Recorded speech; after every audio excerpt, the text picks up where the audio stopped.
Miquel del Pozo, buenas tardes. Buenas tardes, Carles. Arratsaldeon también, enseguida explicaré por qué. Pero lo primero, siempre que abrimos la ventana del arte, que hoy tienen contenido muy especial, la música. ¿Por qué Bob Dylan? ¿Por qué estos versos? ¿Por qué la armónica, la guitarra? ¿Qué hay detrás de este saludo? Hoy es una sección muy especial. Estamos delante de un museo y esta canción que estamos escuchando de Bob Dylan, Visions of Joanna, es una canción que se mueve entre la visión y la realidad, lo tangible y lo que está más allá. Tiene una estrofa que nos anuncia lo que podemos encontrar en el interior de un museo. ¿Qué dice? Hay un momento que Dylan dice: "Inside the museum, infinity goes up on trial". Dentro de los museos, el infinito es llevado a juicio. Esta frase ¿Y eso qué significa? Claro, la podemos interpretar de muchas formas, como muchas canciones y como muchas obras de arte. A mí me gusta pensar que los que juzgamos el infinito somos nosotros, los visitantes, que entramos en el interior del museo y allí encontramos las visiones de los artistas, su experiencia del mundo, con todas sus complejidades, materializada en una obra. Es ese diálogo de nosotros con la obra de arte donde podemos ver y confrontar, ver la visión del artista y confrontarla con la nuestra. Y quizá esa visión ilumine nuestra visión o nos muestre una parte del infinito que nosotros desconocemos. La canción de Dylan nos invita a entrar y a conocer más la condición humana, que al final es el infinito del que habla y que está en el interior del museo. ¿Es posible que antes de cerrar esta ventana del arte encontremos algo dentro de este museo en el que estamos hoy que nos conecte con el infinito? La intención es recorrerlo, vamos a intentarlo. Lo buscaremos. Hoy efectivamente estamos emitiendo esta ventana del arte desde el Museo Guggenheim de Bilbao. Saludamos a su directora, Miren Arzallo. Buenas tardes, Arratsaldeon. Bienvenida, ¿cómo estás? ¿Qué tal? Eskerrik asko, ongi etorri. Esto del infinito y el arte que comentaba Miquel, Sí. ¿a ti te sugiere algo concreto sobre eso que se busca siempre de la utilidad o el significado del arte? ¿O es algo tan personal que no podemos darle una categoría así general de lo que es? Hombre, el arte es lo más difícil que hay que podamos definir. Para ¿no? definirlo, ¿no? Efectivamente. El otro día me quedé con una frase de Gerhard Richter, del gran artista, que por cierto va a tener una gran retrospectiva en París próximamente, Ajá. que decía que el arte es la forma más elevada de la esperanza. Y me quedé con esto. Qué oportuno hoy, Sí, estos días. precisamente por ello me Sí, quedé sí. con esto. Pero creo que me voy a guardar esta definición o este sentimiento con respecto al arte de Richter para siempre y más que nunca en estos momentos tan difíciles. Miren, vamos a hacer una cosa. Vamos a recorrer esta ventana del arte en clave ciclista. Sí, Vamos a ir por etapas, Muy por bien. paradas. Y Sí. la primera etapa y la primera parada tiene que ser en el exterior del Guggenheim. sí, Estamos frente al Pupi sí. de Jeff Koons, 12 metros. Sí. ¿Qué explicación para quien no conozca y no haya visto Pupi le podemos dar así de entrada? Y luego vamos al interior. Bueno, Pupi, yo creo que si nos preguntas a los bilbaínos, iba a decir, es la mejor obra de Koons. Quiero decir que es una de sus obras más icónicas, más emblemáticas, más influyentes y desde luego es una obra que muchísima gente a veces dudamos en qué grado vienen los visitantes a ver más a Pupi que el Ya. museo en sí. Porque la verdad es que ahora le estáis viendo con el vestido renovado. porque Hace unas sabéis- semanas ya que han cambiado las flores, Eso lo hacen es, 2 veces al año, ¿no? Hemos cambiado Sí. las flores, está Pupi excepcionalmente precioso, pero ha estado cubierto de andamios estas 2 últimas semanas y yo he visto el dolor, la decepción, la desesperación de turistas que venían a sacarse una foto con Pupi y que no podían porque estaba detrás de un andamio. Entonces, bueno, pues es una grandísima obra de Koons en la que juega siempre con esa, vamos a decir, ese contraste de ideas, la ternura, ¿no? La ternura y la cotidianidad de un perrito, ¿no? De un cachorro, Perrazo en este con caso. la sí, sí. monumentalidad Exacto. de esta obra, ¿no? Y eso es típicamente Qué bien. Koons y en esta ocasión pues no solo creo una grandísima obra de arte, sino que creo casi un emblema de Bilbao, porque ya como algunas otras obras que forman parte de la colección del Guggenheim, es como que los bilbaínos no imaginan esta ciudad sin Pupi, ¿no? Miquel dice siempre que cuando uno entra a un museo no sale siendo la misma persona, no sale igual. Ujú, Aquí el Guggenheim lo ha hecho con la ciudad. ujú. Es decir, esta ciudad puso un museo en su paisaje y no es la misma, ¿eh? Sí, No lo es, sí. para bien. Sí, para bien, para fenomenal. A ver, yo como creo sinceramente en el poder transformador del Del arte, arte. que puede transformar vidas, puede transformarnos a nosotros después de una visita y en este caso puede transformar ciudades y países, ¿no? Es que además aquí estamos ante una arquitectura que es un edificio escultura, el edificio de Frank Gehry, seguramente uno de los mejores ejemplos y como tal funciona como obra de arte. Es una gran obra de arte en medio de la ciudad, una gran escultura. Tú la ves por las calles que desembocan al museo, es un hito urbano, pero además la puedes recorrer, es una escultura transitable. A mí me gusta mucho caminar por el otro lado del río viendo cómo se desarrolla el edificio en el espacio, pero es que además puedes entrar en su interior. Es una obra de arte pues habitable. Vamos a hacerlo, ¿no? ¿Nos vamos dentro? Vamos dentro. Nos vamos dentro. Hemos recorrido unos pocos metros de lo que serían las tripas del museo y acabamos de acceder a una sala con una gran exposición que tú nos dirás, miren, de quién y por qué nos paramos aquí. Es nuestra segunda etapa. Por supuesto, esta es una nuevísima exposición que abrimos al público mañana y está dedicada a María Elena Vieira da Silva y se llama Anatomía del espacio. Es una grandísima artista de principios del siglo XX, de la primera mitad del siglo XX, franco-portuguesa, que aunque nació en Lisboa pasó la mayor parte de su vida en París, también en Brasil, pero fundamentalmente en París, y que tiene pues un lenguaje artístico muy propio que hace que identifiquemos muy rápidamente las obras de María Elena Vieira da Silva. A ver, si miramos por ahí, por ejemplo, tú eliges, pero sí. Ve contando a los oyentes lo que quieras seleccionar y por qué, porque estamos, y Miquel naturalmente nos irá dando sus apuntes. Bueno, yo como siempre reacciono a las obras en función de mi propia experiencia, de mi sensibilidad, y obviamente pues nos vamos a poner delante de una obra que se llama París, la noche, de 1951. María Elena Vieira da Silva llega a París en 1929 y es donde comienza primero su formación y luego su trayectoria artística. Y ella, pues como podéis ver en todas estas obras que tenemos a nuestro alrededor, se interesa muy especialmente por el espacio y por el espacio arquitectónico y crea, este lenguaje, como decía, muy propio, muy característico, con estas composiciones, multiplicación de cuadros, de rombos, que configuran una especie de dameros en perspectiva, que crean espacios reales o imaginarios, o una mezcla de los dos. ¿De una ciudad? De una ciudad. Ella está atraída, le atrae mucho lo que es el concepto, de la ciudad, la vida en la ciudad, la vida urbana, la experiencia urbana. Y pues obviamente aquí delante, yo he vivido 7 años en París, ahora acabo de volver y no reconozco absolutamente nada en esta obra, pero sí siento, porque ella, independientemente de lo que vamos a decir, representa, creo que lo que ve en una ciudad es una experiencia, son unas vivencias, es una colección de memorias que ella quiere trasladar a su obra.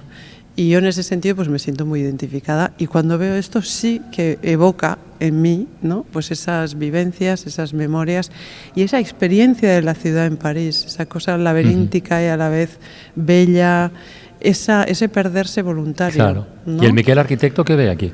Porque claro... Yo veo el recuerdo de una noche paseando por París. Cuando vas paseando se te van quedando imágenes en la mente. Hay calles, hay esquinas, hay un balcón más iluminado que otro.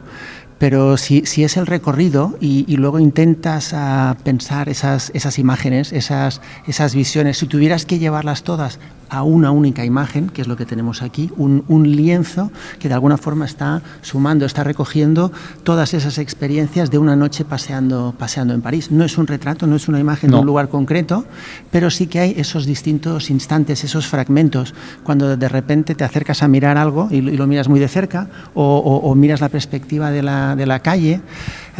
Es como una constelación, es la constelación de cualquier ciudad de noche, y eso es lo que nos ha representado. La reflexión técnica de esta obra, si la hay, ¿cuál sería? Es decir, yo llego aquí y efectivamente, como miren, aquí yo no veo una ciudad, no veo París. ¿Qué ha utilizado para evocar esto?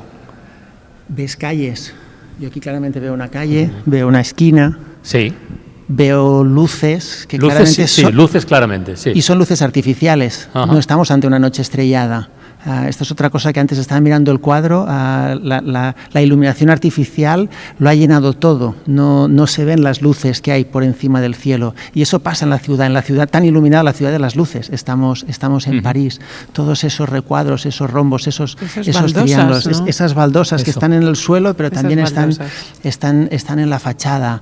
Es una imagen de recuerdo, de sensaciones. Evidentemente, si la cartela no pusiera París la noche, pues seguramente nadie habría dicho París delante de este cuadro. O a lo mejor sí. Pero evidentemente sí una ciudad. Pero sí una ciudad. Y conociendo su biografía y evidentemente con el título, nos lanza a esa experiencia. Muy bien. ¿Nos vamos a la siguiente etapa? Seguimos andando. Vamos. La segunda etapa de esta ventana del arte tan especial que estamos emitiendo hoy desde el Museo Guggenheim en Bilbao nos lleva a un escenario, un escenario muy distinto. Venimos de unas obras que buscaban subrayar la anatomía del espacio, los álbumes de memoria en París, en una ciudad que decía, miren, ¿y ahora dónde estamos? Porque a mí esto me suena mucho. A mí como sonar me suena mucho. Es imposible que no te suene. ¿Ya? Uno, por el artista, que es uno de los artistas más influyentes y más icónicos de todo el siglo XX. Y más icónica fue Marilyn Monroe. Efectivamente. Todavía. O sea que también fue icono de icono. La última vez que estuve en el Guggenheim, eso estaba montado distinto, miren. Sí, bueno, porque rotamos las obras y ahora acabamos de hacer una rotación en esta sala. Ajá. Pero es verdad que esta es muy difícil de rotar, ya por su tamaño. Claro. Es una de las obras enorme, más grandes de esta serie Inversiones de Warhol, que es un poco muy característico de lo que hizo ya al final de su vida. Y bueno, pues él lo que hace es recuperar, primero Andy Warhol, que a mí es un hombre que me fascina, que es un hombre que entendió mejor que nadie pues todas esas fuerzas que operaban en Estados Unidos después de la guerra, y lo que era el consumo y la producción de masas y lo que era el culto a la celebridad que utilizó él en primera persona, cómo utilizó el marketing y la promoción de sí mismo y de su obra para venderla en el mercado. Quiero decir que es un hombre fascinante, ¿no? Y luego estas serigrafías que empezó en el año 62, eligiendo todos esos iconos culturales de la época, incluso elementos comerciales, ¿no? Que él es uno de esos artistas que ha podido jugar. Está en la frontera. Efectivamente, ¿no? El arte el comercio y el arte, o ha hecho de lo comercial arte. Y bueno, pues uno de esos iconos que le han hecho famoso o que identificamos con él es precisamente la figura y la silueta de Marilyn. Multiplicada hasta el infinito. Eso es. Esto es una silueta que parece ser fue la que se utilizó para la promoción de la película Niágara, sí. En 1952, y que él utilizó por primera vez en sus serigrafías en 1962, que es el año en el que fallece Marilyn Monroe, y que aquí, que ya es el año 79, recupera. Es verdad que en los años 70 estuvo una época, después de una circunstancia muy desagradable, una especie de atentado contra su vida, estuvo unos años inactivo, ¿no?, como artista, y de repente ya a finales de los años 70 hace esta serie de inversiones en los que, efectivamente empapa todo el lienzo con una mopa de esponja, con todos estos colores que caracterizaron su obra en los años 60, pero que luego serigrafía por encima en negro, haciendo que sea en realidad, es una inversión del color. Sí, sí. Entonces lo negro es la silueta y el color es pues lo que la sombra, ¿no? La función que la sombra ejercía en sus anteriores obras. Claro, estamos ante 150 rostros de Marilyn. Todo rostro es una máscara, y el rostro de un personaje famoso todavía más, y el rostro de Marilyn aún más. Aquí también veo yo la relación entre esa máscara, ese rostro público, y la persona. Warhol, haciendo esta obra, primero lo llenó todo de colores. Todos esos colores lo llenaban todo este lienzo que hace 10 metros de ancho. Y después que lo oscurece. Por encima, claro, si nos acercamos podemos ver cómo se ven las pinceladas de colores y cómo el negro pasa por encima.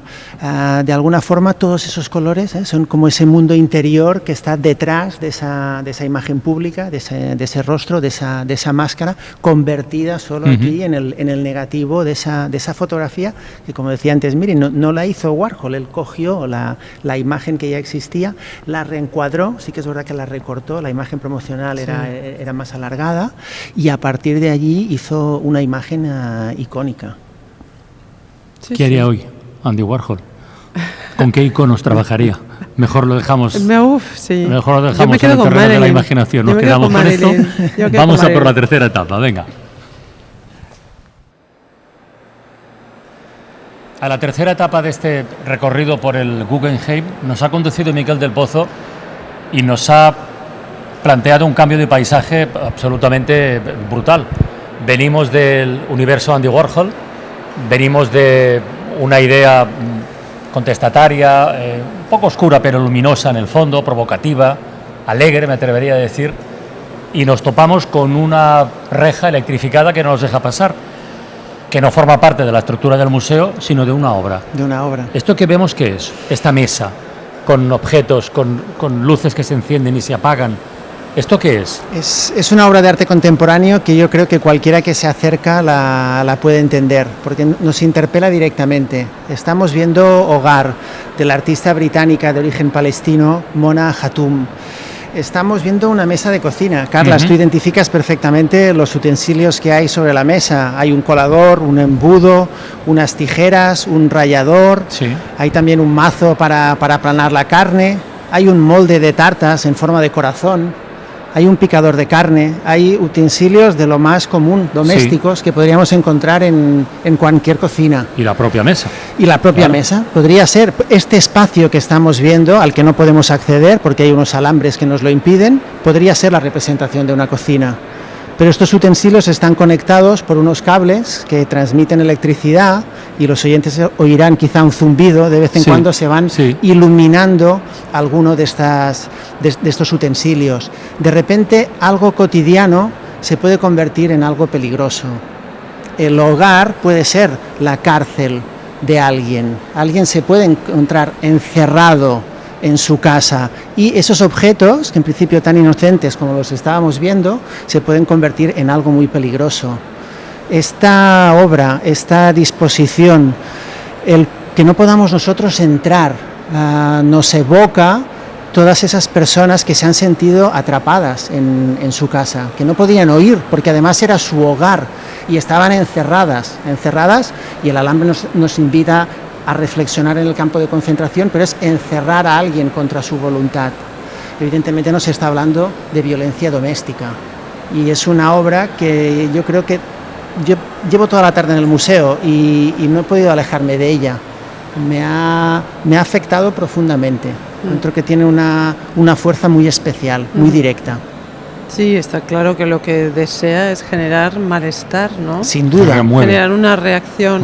Yo creo que es muy interesante en el caso de Mona Hatoum que esta idea del hogar le acompaña, le preocupa, le persigue en su creación durante muchos años, y yo creo que por una parte como refugiada, ¿no? Como exiliada, como refugiada, tiene o está marcada por ese anhelo de un hogar, ¿no? De encontrar ese hogar que nunca termina de encontrar, algo que queda contigo, ¿no? Para siempre. Yo he hablado con otras personas que se han visto en estas situaciones y parece que nunca terminan de sentirse de otra forma, aunque encuentren y crean sus familias. Y a la vez, que no sé si tiene que ver, efectivamente, que es también una cuestión de género, ¿no? Como mujer, lo que ella experimenta con respecto a esa idea del hogar, que puede ser efectivamente violencia doméstica o puede ser también una serie de imposiciones culturales, religiosas, que pueden proceder de una familia que impone una serie de roles en los que ella y tantas mujeres que la mujer tiene que estar en no la se cocina. Sienten, ¿no? Ni identificadas ni tienen ningún deseo de entrar en ese canon, ¿no? Sí, el hogar como la familia puede ser una bendición o un infierno. Eso es, esa es la contradicción y el malestar que ella, hombre, en este caso lo que nos está transmitiendo es más el hogar como como ese sitio donde te sientes atrapado. Como una cárcel. Como una cárcel. Como una cárcel. Eso es. Bueno, espero que la cuarta y última etapa de este paseo por el Guggenheim nos suba, bueno, pero ya lo decía, un poquito el ánimo, pero no, lo digo broma. La canción de Bob Dylan era así, es el infinito en todas sus versiones, y también lo bueno del arte es que no oculta nada de la condición humana, y también nos muestra lo bueno, pero también... Y está muy bien que remueva. Exacto. Vamos a la última, venga. Venga. A ver si soy capaz de describir, para quien no lo esté viendo, el lugar que es la cuarta y última etapa de este viaje tan especial que estamos haciendo por el Guggenheim de Bilbao. Imaginemos las luces de Navidad, imaginemos tal vez las luces de una discoteca de esa de los años 70-80 que estaban en el techo, imaginemos un amanecer, tal vez, o una estancia de una casa cualquiera donde están celebrando algo cuando de repente se va la luz, como ahora. Pero vuelve. A ver, por favor, ¿podemos dar alguna pista más? Estamos en el interior del infinito que construyó Yayoi Kusama. Cerramos el círculo. Estamos en una sala que hace 4x4, es una sala pequeña y 2,90 de alto. Lo que pasa que las 6 paredes las 4 paredes y el suelo y el techo son espejos. Son espejos. Y por tanto todo se multiplica al infinito. Lo que sucede en esa pared se está reflejando en la otra y hasta el infinito. Miremos donde miremos, estamos rodeados de un horizonte que no termina, porque realmente esa reflexión de los espejos lleva hasta el más allá. Pero siempre estamos nosotros en ese infinito, estamos en el centro. No desaparecemos. No, nosotros no. Nosotros, y si estuviera una persona sola aquí, se vería allí en esta inmensidad de luces, porque hay unas bombillas colgadas que van cambiando, que pueden ser estrellas, que pueden ser pensamientos, que van parpadeando, que ahora se han vuelto a oscurecer, de repente se vuelve a abrir. Hemos entrado en un espacio que nos regala este artista, Yayoi Kusama. Sí, señor. Bueno, a ver, a mí una cosa que me fascina de Yayoi Kusama es esta cosa de la multiplicación hasta el infinito, que lleva haciéndolo desde los años 60, ¿no? Pinturas infinitas, habitaciones infinitas, y ahora al final de su carrera, ¿no? Sobre todo a partir de los años 80, que es como cuando se recupera, un poco se figura que durante tantos años ha estado un poco relegada, en estas salas de espejos infinitos, esa idea de la autoobliteración que le encanta repetir, es decir, a fuerza de multiplicar todos estos elementos, cómo tú misma, en este caso ella, desaparece, ¿no? Ese es un poco el deseo, en esa forma que tiene ella de hacer arte con una función terapéutica, porque ella es una mujer que seguramente sabéis que hace ya muchos años vive en un psiquiátrico, que ha tratado con muchísima naturalidad sus problemas de salud mental, y que para ella hacer arte es terapéutico, ¿no? Entonces, cuando habla de autoobliteración, le parece algo que la libera a ella y a todos, porque también habla de una especie de liberación colectiva cuando desaparecemos, ¿no? Yo vi una obra suya en Oporto no hace mucho, que es un conjunto, es como una piscina de bolas, pero es un estanque con unos globos que se van moviendo muy lentamente con el ritmo del agua. A mí el infinito me da miedo. ¿A vosotros os da miedo el concepto de infinito? A mí me da miedo desde pequeño pensar en la eternidad. El infinito me da miedo. A mí no. A mí me fascina. Sí. Me fascina. No me da miedo, no me abruma el infinito.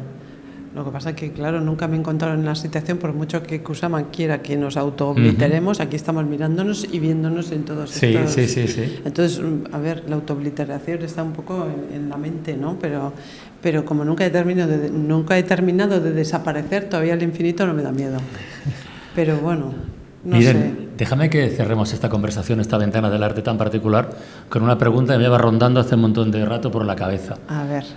¿Qué hace una estudiante de humanidades, de política y derivados como tú en un sitio como este? Bueno, porque yo he sido estudiante de historia del arte, de política, de arqueología también en su día. Y ese es mi mundo, el mundo de las ideas, el mundo de las grandes ideas, el mundo de la belleza, el mundo del arte. Yo me encuentro aquí como pez en el agua. Yo siempre he pensado que el museo es un lugar para pensar, claro, o sea, que está en el lugar adecuado.